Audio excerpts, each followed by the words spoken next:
There are cards in Marvel Snap that don't have an ability. And believe it or not, these cards were in a deck that reigned at the top of the meta since before the game launched. In this video, I'm going to go over every card without an ability and cards that generate tokens without abilities and show you guys some decks that you can build from pool 1, 2, and 3 and some even spicier combos with clips later on in the video. I'm Drew Berry, and Snap subscribe for daily Marvel Snap content. All right, so check it out. Normally I do a roadmap, which kind of shows how your deck's going to progress from pool 1, 2, and then to 3.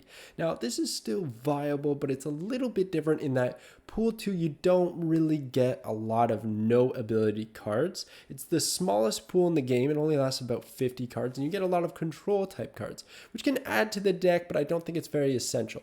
There is one card in particular that I'm going to cover. So we are going to break down on each pool, but I wanted to start with the cards first. So here are your no ability cards, and they're pretty simple because none of them have abilities. Surprise, surprise.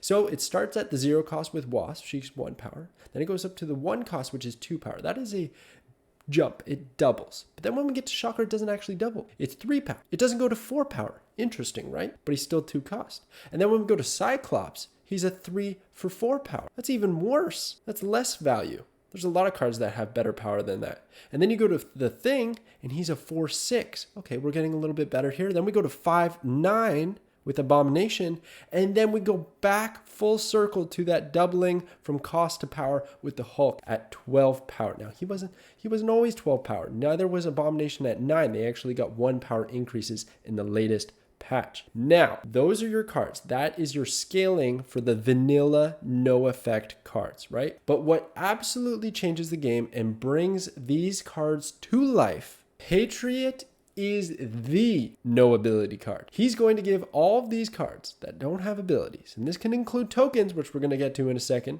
It's going to include tokens from locations as well, which I'm not covering in this video. We are focusing on cards. I can cover that later. But he's going to give them all +2 power, and he has an ongoing ability. So he technically has an ability, but he has no ability as a keyword in his text because he's the only one that actually affects these cards in the game right now. I would love to see more cards that give no ability cards benefit. It's just, I think it's a little bit hard in the balancing department because what do? Do you give them more power? Well, Patriot already does that. So you have to find a balance there. But it's very fascinating, and I love that they did this because when you're starting the game, you probably think, like a lot of people, that Misty Knight, Shocker, Cyclops are trash.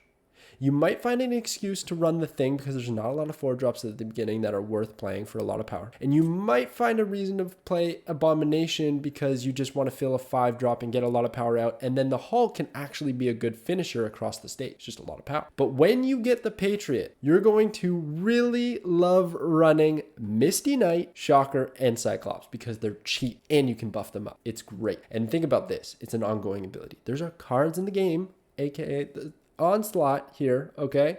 That's going to double the ongoing abilities. So that +2 becomes +4. And then there's some exponential crazy combos that I'm going to show you later that can get just out of hand. And then your no ability cards are like the strongest cards in the game. So that's your no ability cards. Obviously, the energy curve is completely flat because there's 1 per mana cost. The only reason there's a bump is because I put Patriot in there. And then the power level is also flat except for that 1 increase because of Patriot. So that's your no ability cards. But they're not the only no ability cards in the game because there's tokens. Tokens in Marvel Snap typically don't have an effect. Let's check them out. All right, here are your token generators. Now, I want to reiterate this once more. This does not include locations that spawn tokens. There are things like Monster Island, which gives a 9 power monster to each end of the board, and that is a no ability card, which will get the benefit from Patriot. So that is a separate category to what I'm showing you right now. Right now, I'm showing cards that you can select and put in your deck with the thought in mind that it doesn't have an ability to get a deck synergy going, right? So you have cards like the Hood. The Hood is a pool 3 card. He has -2 power, okay? But on reveal, get a demon to your hand, which is a 6 power, no ability card. Squirrel Girl, you're probably familiar. She's going to put 2 squirrels out away from her location. So if you play her down the middle, she's going to put 2 squirrels, 1 at each location, 1 power. They do not have an ability. Korg is going to put a rock in your opponent's deck. That rock, you guessed it, it doesn't have an ability. So it kind of, it's actually just stalling your opponent and ruining their draw. It's not so much benefiting on your side of the board. Mr. Sinister spawns a clone. So if you buff Mr. Sinister, the clone is going to receive that buff. But when the clone comes out, it still doesn't have an ability, getting those benefits from the Patriot. Bucky Barnes. Bucky Barnes is a big one to talk about, and we're going to get to him in pool 2 because he's really the only card there. But he's going to spawn a Winter Soldier, 6 power, no ability. Okay, and then you have your later curve cards. Now, obviously, they all don't have ability. I'm not going to keep saying that, but there's a few I want to highlight. Mysterio. So I recently learned that Mysterio doesn't actually have an on-reveal ability, and these illusions only actually count when they're revealed. So that's when they'll get their respective buffs. The Broodlings are fantastic because they're all going to copy Brood just like Mr. Sinister. And then Tiger Spirit, you're probably already playing with a lot of White Tiger. Imagine you can buff those Tigers. How much better that would be? Crazy when it gets out of hand. And then you have your late game curve with Ultron and Dr. Doom. I have decks at the end and I have clips for these because they are so much fun. I totally underrated these. When you look at Ultron, for instance, and by the way, what he does is he spawns drones to fill your other location, okay? So let's say I put Ultron on the left. The middle and the right are gonna get 4 1-power drones. Why would I want to do that? That's only 4 power drones at each location. My opponent can easily beat that. Trust me, I was there. I thought that exact same thought when I was starting in Marvel Snap. It wasn't until way later into my journey of collecting cards did I realize this can be crazy. This can have such burst. Stay tuned. I will show you the clip. But these are your token generators. And for the most part, the curve, the energy curve is pretty natural. There's some early cards and there's some late game cards. And the token power isn't too crazy. We haven't really seen tokens that get over 10 power yet, but they just might come. All right, let's get into pool 1. So pool 1, we've already covered these cards. It's pretty simple. You're playing a curve deck. And what I mean by that is you kind of want to play a card every turn if possible with the maximum amount of power that you can put out, right? So in an ideal curve is if you Hawkeye, then let's say Angela into Cyclops, Thing, Abomination, Hulk. We're just playing 1 card a turn and it's a lot of power. And I think that's the best way to play a no ability deck early. Do I recommend this for ranking up like crazy? Probably not. But if you're looking to get some boosters with these cards, this is a decent deck and you can pilot it to some victories, especially early on when people don't have those pool 2 cards like Shang-Chi to deal with these high power cards. You're probably in a safe place to throw down your Hulk. And Professor X is great too because we have so much power early on. Playing things like Cyclops and the Thing, you lock down that location on turn 5 pretty easily and then you just rely on the Hulk to play it at a different location. And trust me, you probably experienced already, but the Hulk can win games. It's a powerful card. So long as you don't have to rely on another location and you know you got 1 in the bank, that's an easy one right there. So watch this clip, which illustrates that perfectly. All right, so it's the final turn of the game.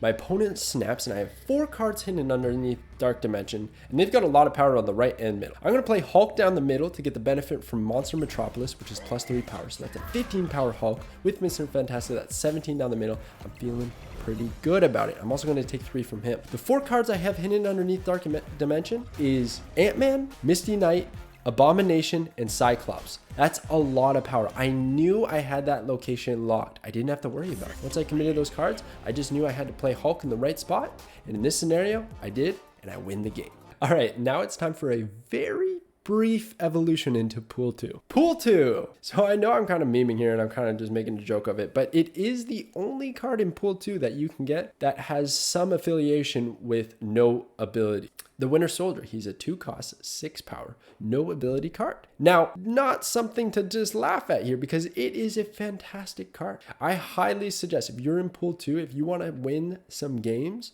start throwing Carnage and Bucky Barnes in every deck you're running. I'm not kidding. Every deck. You can throw Bucky Barnes out at Death's Domain or other locations that just destroy your cards. Murder World is another one. It gets destroyed, you get this Winter Soldier out for unreal value. And then if you can even do the Carnage and Bucky Barnes combo, that's amazing value. And then Carnage can even eat up annoying cards that may be location spawned on your side of the board, taking up location space, or your opponent's trying to tamper with your side of the board. You just eat it all up. So it's just a great couple of cards to run all the time. Now, we have changed the deck up slightly, but I've shown this combination of Bucky Barnes and Carnage in my Destroy Evolution video. So go check that one out if you want to see this in action. We're not going to do a clip because I have a lot of clips of the variety and super fun decks in Pool 3. So let's evolve to Pool 3. All right. And then we have pool 3. So based on the sizing of the two cards that have no abilities here, Wasp and Patriot, you can tell which one's more important, right? Wasp? No. Wasp is a fantastic card and actually fits in a lot more decks than you thought. If this is the first pool 3 card that you get, well, don't be too bummed about it because it can find its way in a lot of decks. Things like Lockjaw or Patriot decks. If you do get Patriot early on, have a look at the deck list to the right. I made this deck list to showcase not because it's the best Patriot deck, but because if you get Patriot and say your first 10 cards, 15 cards in pool 3, then you can make this deck and probably climb quite successfully. It was the deck I was running when I first started in pool 3 because I think Patriot was the 5th card that I got. I was super stoked. And this deck did great. It's just like the pool 1 deck that we were looking at earlier, except it now has the bonus benefit of Patriot. And that's really what I want to focus on. I want to get Patriot out on curve so that when I play the Thing, Nation, Hulk, they're just that much more reliable, that much more powerful. Aside from that, in pool 3, we now have our token generators. There's a lot of them. There's debris that disrupts your opponents by throwing out rocks, all the locations except for the one that she's at. You have Brood, which is going to summon 2 copies of itself, so almost a better Mr. Sinister because you get that extra copy, but very similar in effect. And then you get White Tiger, which is a really cool pool 3 card. Oh wait, that's a typo. But let me tell you, you can do some crazy things with Wong, who's going to double on reveal effects, White Tiger, Odin, Patriot buffs. It gets wild. And then you have Ultron and Doctor Doom, and I can't wait to show you clips of these. Guys, this video is a little bit different from my other evolution ones. Normally I like to show the differences of pool 1, 2, and 3, but because it's so similar until you get Patriot, the only thing that I wanted to show was the crazy combinations that you can pull off in pool 3 once you've acquired almost a full collection. But don't get too discouraged. You can make some of these decks with just a few lucky pulls. So let's get into the extra decks, and I have a clip for each one. Let's check it out. Okay, the first deck I have here is probably my favorite deck to date, I think, called Drone Invasion. So the idea behind this deck is to get your Patriot, onslaught that Patriot at some point, but we're also going to want to play Ultron. So to do that, we have to mana cheat a little bit with things like Psylocke to get +1 energy, or Wave to make our hand cost 4, and then we play one of those cards. And we're going to stack all those cards at one location so that when we play Ultron, we're going to get 8 drones that are going to get insane buffs. They're not going to be the little 1-power drones. No, this is like AI army that's going to take over the world, okay? So check out this clip and see how crazy this can get. So to set this scene, it's turn 5. I have only played 2 cards so far, and that is Patriot and Blue Marvel. I luckily had the Super Flow, which made my mana problems a little bit easier. So I play Onslaught at Fisk Tower because it's easy. I've already drawn Ultron. It's a wrap. I knew this game was in the bank no matter what my opponent did. And clearly they have no intention of playing at Jotunheim because they played Warpath on the far right. And they got a good thing going. They're playing Blue Marvel. They got a lot of power. They're probably feeling reasonably confident, and they should. But I've just doubled those benefits. And I haven't even played a single no ability card yet because that's the sneaky burst power that lies within this deck. So the play is pretty simple. Let them snap. Just wait it out, let him snap, so I can just reel in those cubes, lock him in so he can't retreat. And I'm going to play Ultron, and then he's going to actually Spectrum, which is really good buffs. You can do that in a Wong-going deck, which is a fantastic deck. But Ultron's going to come out, and he's going to cast out 4 drones at each location that are going to get 7 power respectively. Think about that. That's 28 power at each location. That's insane. That's 56 power on turn 6. Unreal. Jotunheim took away 4 power, made it look a little less glorious. But still, look at those shiny robots kicking butt. So much fun. All right, next up we have Doomsday, which is kind of the same as the last one because it's a mech finisher, but it's not quite because the Ultron deck takes advantage of ongoing abilities to double those to get a lot of power out, whereas Doomsday is relying on reveal abilities such as Odin, right? And Wong. So what we really want to do is get a lot of those Doom bots out because they already have 5 power to begin with. I just don't have enough of them. So how can I fill up the locations? Well, if I play Wong and then Dr. Doom, well, that's going to be 2 at the other 2 locations. Okay, so that's 10 power at that's not too bad. But what if I play Odin on top of that? That's 20 power at each one of those locations. And also if I have another available spot and I can play Patriot, even better. But I can also hide everything under Invisible Woman. So you can play Invisible Woman, Wong, Dr. Doom, Odin. Check it out. All right, so we have Invisible Woman and Wong covered under Invisible Woman. Luckily, it was Limbo, so we got to turn 7. I was able to play Patriot because of this, so I have Patriot down the middle, so he's going to buff those Doombots. Now, my opponent does Hobgoblin me, which made me cry inside because I really wanted to get max Doombots out. But at this point, we're just going to play Odin. We're going to play out the combo because this is a lot of power. And of course, my opponent snaps on me because why? I'm hiding my play. Invisible Woman. He has no idea what's coming, so he's thinking he's confident. He's winning every location here. Why wouldn't you think you're going to win this? And he plays Death to get even more power. That was probably a little bit too crazy of a play there, but whatever. He's going to do it. So we play our combo. Dr. Doom comes out. He's going to put out 2 Doombots, but then he's going to trigger a second time because of Wong, and he's going to put another 2 Doombots who all get the buffs from Patriot. And then Odin's going to come out, giving us another 8 power at Limbo, but also an extra Doombot down the center to finish the game. And look at all the extra triggers from Odin and Doombot. Like, I guarantee was going to fill the board up. Easy game. So much power from these combos. All right, and then the last deck that I wanted to show is more for fun, okay? So it's called Lots of Stuff, and this is just about giving your opponent trash so that they don't have space to play the cards that they want, and they can't get to high volumes of power, because this doesn't really give you a lot of power. You do have things like Patriot, and Mystique, and then Onslaught. So the idea is to play, if you can, you're going to play Patriot, then Onslaught somehow, cheat them out. You can't really in this deck, but that's the general idea, and then Mystique. Or you play Patriot, Mystique, who's going to copy Patriot's buff, and then Onslaught. The reason you would rather copy Onslaught's ability is because that's exponential, whereas if you copy Patriot's, it's additive. So it's not as crazy, but it's still good. And then we have a few cards that don't have abilities. So you have the Broodlings from Brood. You have the Illusions from Mysterio. You have the Rocks from Debris. But then we're also going to try and just shove things over on his end by playing the Hood, who has negative power, and then you play Viper, who sends a card over to your opponent's side of the field. You give them that Hood, but I get the Demon. Win-win. Then we're going to also rock him with Korg. We're going to play back Widow, who's going to give a Widow's Bite in his hand, and he can't draw any cards until he plays that Widow's Bite. So it's just a lot of annoying stuff. This isn't as good of a deck because there's a lot of counters, things like Destroy, or just having high power early because this isn't a very high power deck. And there's also space management that becomes a problem, kind of like in this clip here. So I had Patriot out, and this Bar Sinister was there, and I had available mana to play Debris. And my opponent didn't really have a lot of stuff, so I thought, hey, why not? Let's see what happens. He actually plays Wong, probably setting up for a big turn. But nope, get rocked. Because I'm going to play 4 Debris, who are going to give rocks to the entire right half of the board, including the middle. So my board was full at the end of turn 4, which wasn't good, and I lost. I definitely lost that game, but it was pretty funny.